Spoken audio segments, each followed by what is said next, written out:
मैं धीरज आ चुका हूँ आप सबके लिए एक नया वीडियो लेकर आपके ही अपने चैनल नेपाल रिएक्शन में। तो आज हम दोस्तों करने जा रहे हैं रिएक्शन हमारे मेजर साहब major Gaurav Arya. Major Gaurav Arya the Chanakya dialogue Hindi में उनका ये वीडियो है। अब डोंगन की दुम मडोड़ने मडो मरोड़ना मडोड़नी है। P AP65 CFT major Gaurav Arya. अगर आप सबको पता नहीं है मेजर गौरव आर्या कौन है, तो वो मेजर गौरव आर्या पहले आर्मी में थे। उन्होंने आर्मी में काम किया, उसके बाद उन्होंने शायद MBA की पढ़ाई की और अभी वो डिफेंस एनालिस्ट है। तो दोस्तों चलिए ये वीडियो देखते हैं। मेजर गौरव आर्या मुझे बहुत पसंद है, पर्सनली मुझे बहुत पसंद है, जैसे कि आप सबको पता होगा। चलिए दोस्तों ये वीडियो शुरू करते हैं बिना किसी देरी के।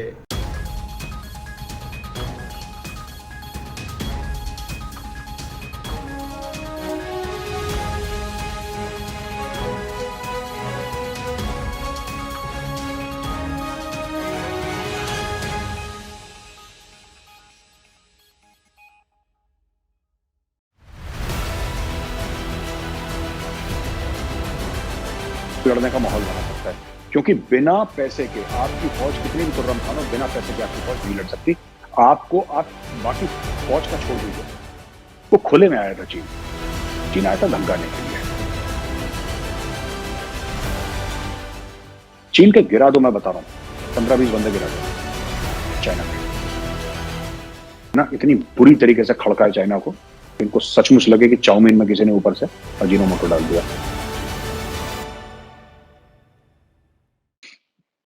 जय हिंद दोस्तों, मैं हूं मेजर गौरव आर्या और आप देख रहे हैं तो चाणक्य डायलॉग्स हिंदी। इसके पहले कि मैं अपना वीडियो आगे बढ़ाऊं और आपको लेटेस्ट इंफॉर्मेशन दूं डिफेंस के बारे में, नेशनल सिक्योरिटी के बारे में, जियोपॉलिटिक्स के बारे में या फॉरेन अफेयर्स के बारे में, मेरी आपसे दरखास्त है, ये रिक्वेस्ट है, ये गुजारिश है कि इस वीडियो को लाइक करिए और हमारे चैनल को सब्सक्राइब करिए। बेल आइकन दबाना बिल्कुल मत भूलिएगा। तो दोस्तों, हाल ही में खबर आई थी कि भारत ने 6 डिविजन्स भारत ने पाकिस्तान के बॉर्डर से चीन के बॉर्डर पे शिफ्ट कर दिए, नॉर्थ ईस्ट की तरफ। अच्छा, सबसे पहले जब हम डिवीजन कहते हैं तो लोगों को लगता है ये है क्या चीज, काफी लोगों को जिनको नहीं पता है मैं आपको बता दूं। और सबसे छोटी इकाई जो होती है इन्फेंट्री की, यानी पैदल सेना की, मेरा ये बिल्कुल कहने का मतलब नहीं है कि डिवीजन में सिर्फ पैदल सेना होती है। डिवीजन में आर्टिलरी भी होती है, EME भी होती है, इलेक्ट्रिकल एंड मैकेनिकल इंजीनियर्स, उसमें इंजीनियर्स का भी एक एलिमेंट रहता है। बड़ी मिलीजुली टाइप की एक फाइटिंग फोर्स रहती है, फॉर्मेशन रहता है डिवीजन। लेकिन क्योंकि मैं इन्फेंट्री का हूं, मैं आपको इन्फेंट्री के बारे में बताता हूं। होता ही है दोस्तों कि इन्फेंट्री की जो सबसे छोटी इकाई है, सबसे छोटी इकाई, उसको कहते हैं सेक्शन।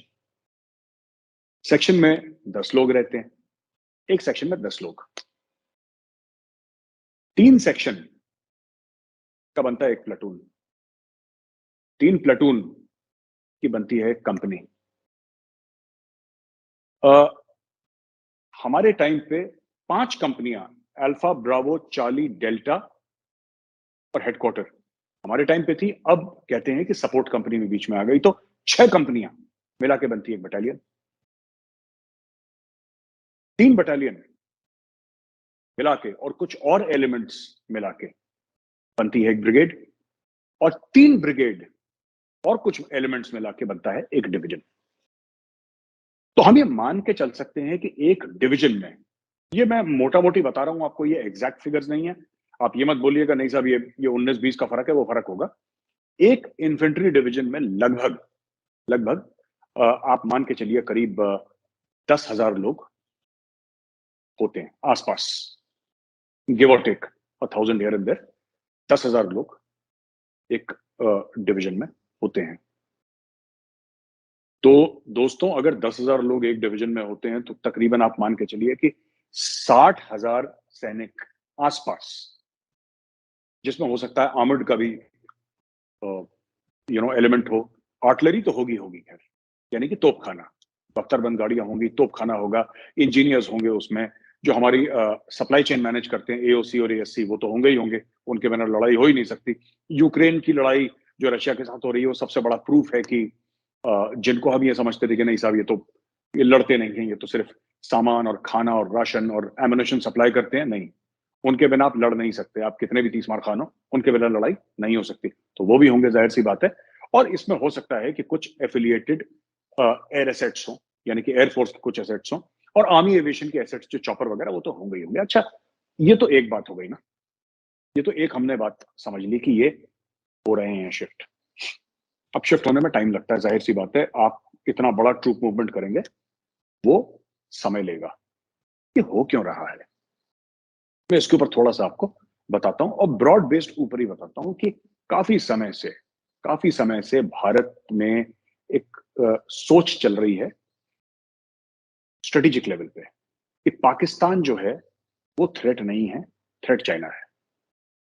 और ये बात जो हमारे पुराने डिफेंस मिनिस्टर थे जॉर्ज फर्नांडिस, उन्होंने आई थिंक 97 या 98, मुझे नहीं याद एग्जैक्ट ईयर कब है, लेकिन जॉर्ज फर्नांडिस का ये बयान मुझे याद है, उस समय मैं फौज में था और मैंने अखबार में पढ़ा था कि the real threat is China, the real threat is not Pakistan. अब आप बोलेंगे साहब ये तो बड़ी कमाल की बात कर दी आपने, चाइना के साथ आपकी 1.5 लड़ाइयां लड़ी हैं सिर्फ आपने, एक तो 62 की जो 1962 की वॉर थी, एक 67 की वॉर नाथुला में जो स्कर्मिश हुआ था, लड़ाई हुई थी, और वो हाफ अ वॉर ही है क्योंकि वो लोकलाइज्ड कन्फ्लिक्ट था, वो इतना बड़ा वो मामला नहीं था, लेकिन उसमें चाइना को फिर अच्छी खासी चाइना की रिपोर्ट ली थी हमने, अच्छी खासी चाइना को ठीक ठाक पुर्जे रमा करे थे चाइना के हमने।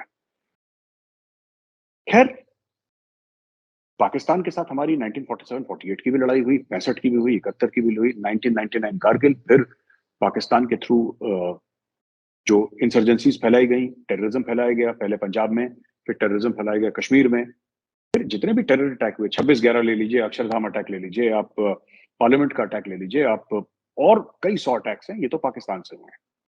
फिर ये कहना कि साहब पाकिस्तान खतरा नहीं है, चाइना खतरा है, अब इसके पीछे भी एक कहानी है दोस्तों। कहानी ये है कि पाकिस्तान को हमने कभी जवाब दिया ही नहीं ठीक से, सिर्फ एक बार जवाब दिया था 71 में, उसके बाद हमने पाकिस्तान को कभी ठीक से जवाब दिया ही नहीं। जब भी पाकिस्तान ने कोई ऐसी हरकत करी, हमने सिर्फ उसका, जैसे टेररिस्ट एक्ट थी, हमने कभी उसका मुंह तोड़ जवाब नहीं दिया। पाकिस्तान ने कारगिल में अटैक करा, 527 हमारे भाई वीरगति को प्राप्त हो गए, उसका हमने ठीक से जवाब नहीं दिया, हमने ठीक है डिफेंसिव लड़ाई लड़ी हर समय। ये मोदी सरकार के आने के बाद ये सब चीजें शुरू हुई हैं, सर्जिकल स्ट्राइक और बालाकोट वगैरह, और घुस जाएंगे अंदर पीओके के, ये सब जो जितनी भी बातें हैं, या फिर जमीन पे भी जो कार्रवाई हुई है, ये मोदी गवर्नमेंट के आने के बाद हुई है, या फिर एक जमाने में इंदिरा गांधी के समय हुई थी, जब इंदिरा जी ने इंडियन आर्मी को हुक्म दे दिया था कि मुझे बांग्लादेश चाहिए, और सैम मानेकशॉ ने बोल दिया कि ठीक है, आपने बोल दिया, काम हो जाएगा, I will deliver your Bangladesh to you, और ईस्ट पाकिस्तान को बांग्लादेश बना दिया। लेकिन वो अलग चीज थी, उसमें वो कम कॉम्प्लिकेशन का खेल था 71। आजकल चीजें ज्यादा कॉम्प्लिकेटेड हो गई हैं दोस्तों। मैं कम कॉम्प्लिकेशन का खेल क्यों कह रहा हूं, क्योंकि ईस्ट पाकिस्तान और वेस्ट पाकिस्तान में, दोनों में हजारों किलोमीटर का फर्क था। अगर वेस्ट पाकिस्तान से फोर्सेस आनी थी ईस्ट पाकिस्तान, तो या तो ऊपर से पूरा घूम कर आती वो चाइना से, या फिर नीचे से पूरा सा श्रीलंका के उधर से घूम कर आती, क्योंकि बीच का रास्ता इंडिया ने बंद कर दिया था। पाकिस्तानी फौजियों ने सरेंडर भी कर दिया, फिर ज्यादा प्रेशर आया उनके ऊपर, जब हम लोग ढाका के अंदर घुसने लगे तो घबरा गए, उनका जनरल था AK नियाजी, वो घबरा गया। ये पुरानी कहानियां हैं और हर साल हम इसको सुनाते ही हैं 16 दिसंबर के आसपास। खैर, बात यह है कि over a period of time, और ये जॉर्ज फर्नांडिस को बहुत पहले समझ में बात आ गई थी कि चीन जो चुपचाप बैठा है ना, ये चुपचाप नहीं बैठा है, तैयारी कर रहा है। और चीन अपने आप को उस वक्त मजबूत कर रहा था इकोनॉमिकली, आर्थिक रूप से अपने आप को तगड़ा कर रहा था, क्योंकि उसको पता है कि जिस देश के पास पैसे होंगे वो अच्छे से अच्छे हथियार खरीद सकता है, नवीनीकरण कर सकता है अपनी फोर्सेस का, मॉडर्नाइज कर सकता है अपनी फोर्सेस को, और उसी तरीके से वो अपनी फोर्सेस को आगे ले जा सकता है, उनको फैसिलिटीज दे सकता है, एक लड़ने का माहौल बना सकता है। क्योंकि बिना पैसे के आपकी फौज कितनी भी तुर्रम खान हो, बिना पैसे के आपकी फौज नहीं लड़ सकती। आप बाकी फौज का छोड़ दीजिए, सिर्फ एक डिवीजन को, मैंने आपको डिवीजन समझाया था ना, कितने लोग होते हैं डिवीजन में, सिर्फ एक डिवीजन को सिर्फ लड़ने के लिए नहीं, सिर्फ एक जगह से दूसरी जगह ले जाने के लिए करोड़ों रुपए खर्च हो जाते हैं, करोड़ों, सिर्फ एक डिवीजन को।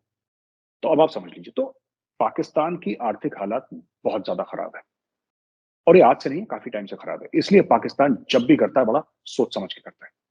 और अब पाकिस्तान चेत गया है, उसको पता है कि अगर एक गोली चली बॉर्डर पे, छोटी सी 9 mm की जो पिस्टल की गोली होती है ना, इतनी सी गोली अगर चली बॉर्डर पे पाकिस्तान की तरफ से, तो भारत की तरफ से 155 mm का बोफोर्स का गोला आके सर पे गिरेगा। ये उसको क्लियर, पाकिस्तान ने ये सब चीजें छोड़ दी हैं, लड़ाई करना, झगड़ा करना। हाँ, आतंकवाद अलग चीज है, मैं कन्वेंशनल वॉर की बात कर रहा हूँ इस वक्त, मैं आतंकवाद की बात नहीं कर रहा। और आतंकवाद को डील करने के लिए हमारे पास लोग हैं, छोटे मोटे किस्से होते हैं, आगे भी कश्मीर में, बुरा लगता है कहते हुए लेकिन होंगे। लेकिन fact of the matter is कि काफी हद तक अंडर कंट्रोल है पाकिस्तान। तो जब पाकिस्तान अंडर कंट्रोल आया अपनी नालायकी की वजह से, तो फिर हमें लगा कि नहीं यार, ये जो चाइना है, ये चाइना खतरा है। अब मैं आपको एक और चीज समझाता हूं, फिर मैं ये प्रोग्राम आगे ले जाऊंगा। दोस्तों, अगर आप भारत का नक्शा देखेंगे, जिस तरीके से भारत का नक्शा है, नीचे श्रीलंका है, तो आपको दो चीजें दिखाई देंगी। पहली चीज, किस तरीके से चाइना ने भारत की घेराबंदी करी है। साउथ चाइना सी ले लीजिए, जो रिक्लेमेशन कर रहा है आइलैंड्स के, अपने रडार स्टेशन, सबमरीन पोर्ट्स अपने बना रहा है। किस तरीके से हनुमानटोटा पोर्ट श्रीलंका में जो हुआ है, वो ठीक है, जो परिवार है राजपक्षा वो तो है ही बेकार, लेकिन उसके अलावा चीनियों का भी दखल रहा है वहां पे। और जो लोन्स चीनियों ने दिए हैं, वो कोई भी जो देश है उसको चुका नहीं सकता। वो लोन देते ही इसलिए हैं, चाइनीज का लोन देने का मकसद ही है दोस्तों की कोई चुका ना पाए उसको। चाइनीज का लोन देने का मकसद ही है कि कोई उस चीज को पूरा ना कर पाए, क्योंकि अगर वो पूरा कर लेगा फिर वो चुंगल से निकल जाएगा चाइनीज की। वो चाहते ही नहीं, चाइनीज लोन देते हैं कि आप उनको वापस ना कर पाए, पहले ये बात से समझ लीजिए। They don't want the money, they want your land. उनको आपकी जमीन चाहिए, आपका मुल्क चाहिए, उनको अपने पैसे वापस नहीं चाहिए, पैसे उनके पास बहुत है।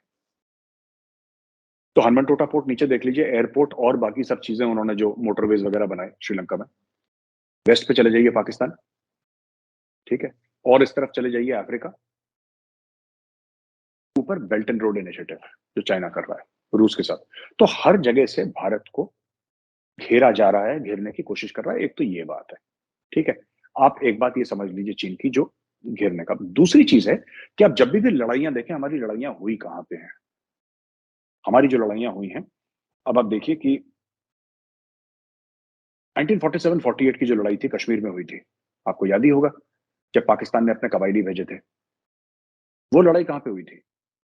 और सिर्फ कबायली नहीं, बाय द वे अपनी फौज भी भेजी थी, वो भी सिविल कपड़े पहनकर आई थी, चोरी छुपके, जैसे आदत है पाकिस्तानियों की।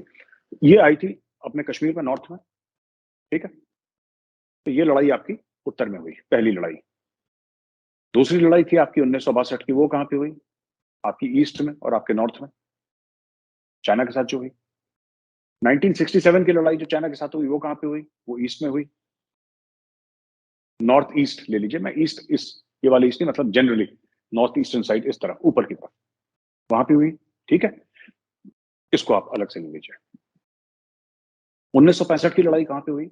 1965 की लड़ाई आपकी नॉर्थ में भी हुई, वेस्ट में भी हुई, यानी कि कश्मीर पे चढ़ दौड़े पाकिस्तानी अखनूर पे, और फिर यहाँ पे पंजाब में भी हुई और राजस्थान में भी हुई, ये सब जगह। 1971 की लड़ाई कहां पे हुई आपकी? 1971। वो आपकी वेस्ट, ईस्ट और नॉर्थ तीनों जगह हुई। लड़ाई वो ईस्ट की थी, लेकिन वो वेस्ट में भी हुई है और वो नॉर्थ में भी हुई है। 1999 कारगिल, ये लड़ाई कहां पे हुई? ये लड़ाई हुई लद्दाख के एरिया में, जो अर्स्टवाइल जेएम के स्टेट था, यूनियन टेरिटरी ऑफ लद्दाख है, वहां पे जो द्रास और कारगिल वाले एरिया, वहां पे लड़ाई हुई। लोकलाइज कॉन्फ्लिक्ट था, लोकलाइज वॉर था, लेकिन फुल फ्लेजेड वॉर था। अब दोस्तों बात क्या है ना, कि अगर आप भारत का मैप देखिए, जैसे मैंने बोला ना, मैप देखिए भारत का, हमारी सारी लड़ाइयां ऊपर की हो रही हैं।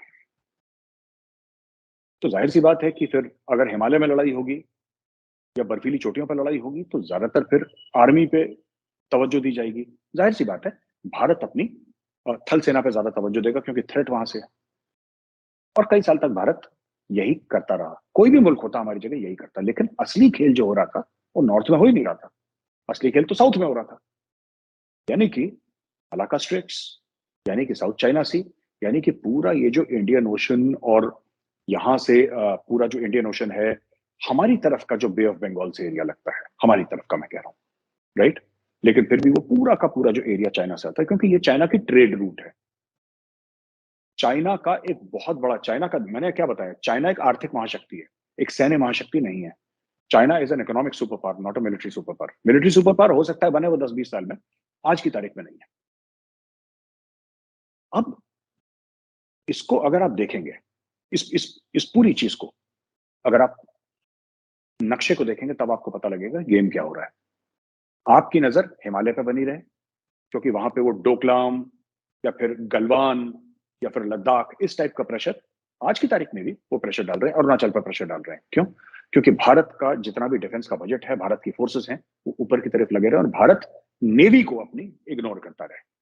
और ये बात सच है कि कई दशकों से, कई दिहाइयों से हमने अपनी नेवी को इग्नोर करा है, इंडियन नेवी को, और हमें इग्नोर नहीं करना चाहिए था। बहुत बड़ी गलती हो गई, जिसको अगर आप स्ट्रेटेजिक व्यू से देखें तो बहुत बड़ा पाप कर दिया हमने। अब उसको ठीक करने का वक्त है, और ठीक कर भी रहे हैं, ठीक कर भी रहे हैं, जोरों शोरों से ठीक हो रहा है, कई सालों से ठीक हो रहा है। अब अरुणाचल में एक ये जो पूरा एरिया है अभी, जहां पे स्ट्रेस पड़ रहा है चाइना की तरफ से, क्योंकि चाइना, मैंने पिछले साल भी बोला था, जब ये पूरा गलवान का वाकया हुआ था, मैंने बोला अगले साल फिर आएंगे, और वो अरुणाचल खटखटा रहे हैं। पहले उन्होंने कहाँ खटखटाया? डोकलाम, याद है आपको? 3 साल पहले डोकलाम हुआ था। फिर 2 साल से वो लद्दाख खड़खड़ा रहे हैं। अब लद्दाख में उन्होंने फ्रंट फेसिंग पोस्चर ले लिया, लेकिन लद्दाख में अब वो हल्का सा धीरे हो गए, अब वो अरुणाचल पे आ गए, राइट। ये 5 जगह हैं: सिक्किम, अरुणाचल, लद्दाख, उत्तराखंड, हिमाचल प्रदेश। ठीक है दोस्तों, अभी रिसेंटली जनरल आरपी कलीटा, जो कि general officer commanding in chief eastern command है, यानी कि इंडिया के ईस्टर्न आर्मी के हेड हैं वो, उन्होंने बोला था कि चाइना अपना इंफ्रास्ट्रक्चर डेवलप कर रहा है, और चाइना बड़े जोरों शोरों से अपना इंफ्रास्ट्रक्चर डेवलप कर रहा है इस तरफ, along the line of actual control. Line of actual control है कितनी लंबी? 3,500 किलोमीटर लंबी है line of actual control. India भी कर रहा है, ऐसी बात नहीं कि इंडिया पीछे छूट रहा है। ये कई कारण थे जिसकी वजह से गलवान का वाकया हुआ, कई कारण थे कि वो ईस्ट लद्दाख में आए। उसमें से एक बड़ा कारण यह था कि इंडिया ने अपना इंफ्रास्ट्रक्चर बनाना शुरू कर दिया। दोस्तों, आपने दौलत बेग ओल्डी का नाम सुना है? एक जमाने में लेह से दौलत बेग ओल्डी पहुंचने में हफ्तों लग जाते थे, पैदल लोग जाते थे, बहुत मुश्किल रास्ता था। अब रोड बन गई है, अब 5-6 घंटे में, जहां पे हफ्तों लग जाते थे, वहां पे रोड से पहुंच जाते हैं फट से 5-6 घंटे में। यानी कि अगर आपकी रोड चली जाएगी, इसका मतलब आपके फौजी चले जाएंगे, इसका मतलब आपका सप्लाई चला जाएगा, इसका मतलब आपकी लाइन ऑफ कम्युनिकेशन खुली है। सारा खेल तो यही है, सारा खेल यही है। इसलिए चाइना क्या कर रहा है, जो जनरल कलीटा ने बताया, जनरल राणा प्रताप कलीटा, अ, इन्होंने जो बताया, उन्होंने यही बात बताई कि चाइना वहां पे गांव बसा रहा है, लाइन ऑफ कंट्रोल के अपनी तरफ, इंडिया के अंदर नहीं, अपनी तरफ, चीन में। लेकिन लाइन ऑफ एक्चुअल कंट्रोल के बाद, लाइन ऑफ एक्चुअल कंट्रोल जो है, लाइन ऑफ एक्चुअल कंट्रोल के बहुत पास अपनी साइड में वो गांव बसा रहा है, और ये डुअल पर्पस के गांव है। यानी कि इसमें आम लोग भी रहेंगे, जो चाइनीज सिटीजन है वो भी रहेंगे, और चाइनीज फौज भी रहेगी। तो डुअल पर्पस हो गया। हो सकता है उसके नीचे बंकर भी खोद रहे हो सकता है वो अपने फोर्टिफिकेशंस भी बना रहे हो, 10 चीजें हैं, मुझे नहीं पता, बट इंडियन आर्मी को जरूर पता है, इंडियन आर्मी भी कर रही है ये काम। तो आप ये मत सोचिएगा कि सिर्फ चीन कर रहा है, इंडियन आर्मी नहीं कर रही, इंडियन आर्मी भी कर रही है। लेकिन 2 चीजें हैं, हमारे और चाइना की इकोनॉमी में अभी भी काफी फर्क है। तो अगर किसी को ऐसा लगता है कि we can fight China dollar to dollar, वो थोड़ा दोस्तों मुश्किल हो जाएगा dollar to dollar, because China के पास एक इकोनॉमिक अभी भारत के साथ एक इकोनॉमिक डिस्पैरिटी है, जिसमें जो चाइना क्या है, चाइना ज्यादा पैसे खर्च कर सकता है, और हम भी अरबों डॉलर खर्च कर रहे हैं। ऐसी बात नहीं है कि हम खर्च नहीं कर रहे, हम भी कर रहे हैं। लेकिन अगर आप चाइना के साथ इस रेस में लग गए कि भाई तुमने 10 अरब डॉलर डाले तो हम भी 10 डालेंगे, तुमने 20 डाले तो हम भी 20 डालेंगे, ये हमारे लिए घाटे का सौदा होगा। आज मैं आपको बताना चाहता हूं कि क्या करना चाहिए चीन के साथ कि सांप भी मर जाए और लाठी भी ना टूटे। देखिए साहब, जब चीन आया था डोकलाम में, अब आपको मेरी बात बड़ी अटपटी सी लगेगी, लेकिन मुझे लगता है ये बात सच है। जब चीन आया था डोकलाम में, वो लड़ने के लिए नहीं आया था, जब चीन आया लद्दाख में, गलवान में, वो लड़ने के लिए नहीं आया। तो झड़प हुई थी, वो मामला अलग है। वो वॉर की नीयत से नहीं आया था चाइना, क्योंकि जब वॉर के लिए आप आते हैं ना, आप डिग इन करते हैं, आपकी ट्रेंचेस बनती हैं, आपके फोर्टिफिकेशंस होते हैं, क्योंकि दूसरी साइड फिर आर्टिलरी शेलिंग करती है, 10 किस्म की चीजें होती हैं। वो खुले में आया था चीन। चीन आया था धमकाने के लिए। चीन भारत को ये समझाने आया था कि अपनी हद में रहो, हद पार करोगे तो तुम्हें दाम चुकाना पड़ेगा। अच्छा, यही मैसेज भारत ने भी चीन को दे दिया कि तुम बेटा, तुम हद पार करोगे, तुम्हें भी दाम चुकाना पड़ेगा। तो उसी कहा कही में, गहमा गहमी में गलवान हुआ। लेकिन fact of the matter is कि चाइना ने प्रेशर डालना बंद नहीं करा, वहां पे प्रेशर डालना बंद कर दिया। वहां पे स्टैंड ऑफ चल रहा है लद्दाख में, ठीक है। इंडियन आर्मी भी है, चाइनीज आर्मी भी है, लेकिन ये बॉर्डर इतना लंबा है कि चाइना ने अब अरुणाचल की तरफ धक्का देना। मैं आपको बता रहा हूं, ये उत्तरांचल की तरफ भी धक्का देंगे, उत्तराखंड की तरफ, ये उत्तराखंड में भी धक्का देंगे, और ये धक्का फिर आपका देंगे हिमाचल की ओर।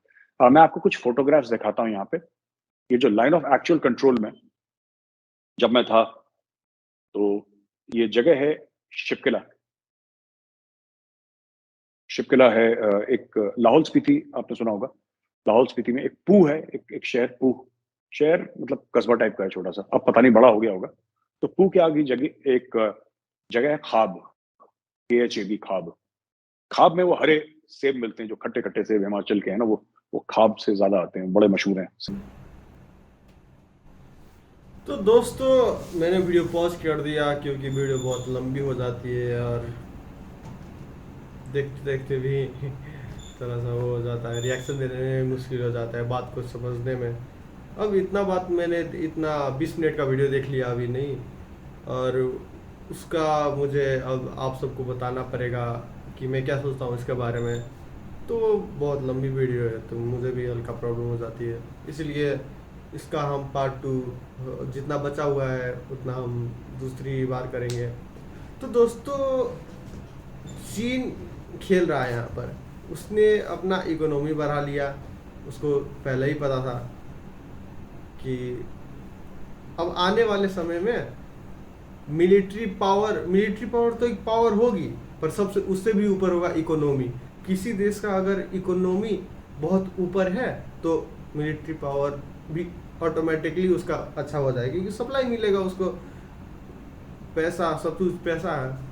तो दोस्तों, मेजर गौरव आ रहे हैं, वही समझाने की कोशिश कर रहे हैं। तो दोस्तों, पहले उन्होंने कहा था पांच ठाव पर अटैक तो क्या कहूँ, धमकाने आया था, अटैक हुआ था 5 ठाव पे, वो भी कह सकते हैं। तो मिलिट्री आमने सामने आई थी, 5 ठाव पे हुआ था। तो उस वक्त चीन धमकाने आया था इंडिया को कि वहाँ पर इंफ्रास्ट्रक्चर मत बनाओ। चीन अपने बॉर्डर पर इंफ्रास्ट्रक्चर, पूरा रोड, सब जितने भी सप्लाई करने का जरिया होता है वो सब ट्रेन बना रहा है, रोड बना रहा है, अच्छी अच्छी रोड बना रहा है। और जब इंडिया वहाँ पर इंफ्रास्ट्रक्चर अपना बनाना गया, रोड बनाने का, तो चीन ने दोकलान में आ गया, झड़प करने, लड़ाई करने। और क्योंकि इंडिया को पता चल गया था कि चीन भी अपना इंफ्रास्ट्रक्चर डेवलप कर रहा है, सप्लाई के लिए चाहिए होगा। तो इंडिया ने भी चाहा मैं भी अपना इंफ्रास्ट्रक्चर डेवलप करूँ वहाँ पर, तो चीन उस पर भड़क गया, चीन को पता था। और गौरव आनिया सर ने एक और बात बहुत अच्छी कही क्योंकि देखिए, चाइना जो है वो अपना इकोनॉमी बढ़ा रहा है, एक्सपोर्ट इंपोर्ट कर रहा है, ज़्यादातर एक्सपोर्ट करता है, उसी से इकोनॉमी बढ़ती है देश अच्छा ग्रो करता है इकोनॉमी में। तो चीन का जितना भी सामान एक्सपोर्ट होता है वेस्टर्न कंट्रीज और बाकी मिडल ईस्ट सब में, वो मलेशिया और फिलीपींस, उधर से ही इंडियन ओशन के जो पैसेज है ना, क्या कहते हैं पैसेज के, मैं नाम भूल गया हूँ, उसी पैसेज से होके जाता है और इंडियन ओशन से होके जाता है। तो पर इंडियन ओशन पे कब्जा है इंडिया का, समझ रहे बात। और ओशन में तो सबसे ज़्यादा काम नेवी आती है। तो अगर इंडिया और चाइना का अगर वार हुआ तो अगर वहाँ पर यदि ब्लॉक कर देंगे तो चाइना की तो इकोनॉमी गिरने लगेगी और इंडिया वार इजीली जीत जाएगा। इसीलिए वो चाइना ने एक और कुछ कहा था। चाइना ने क्या कहा,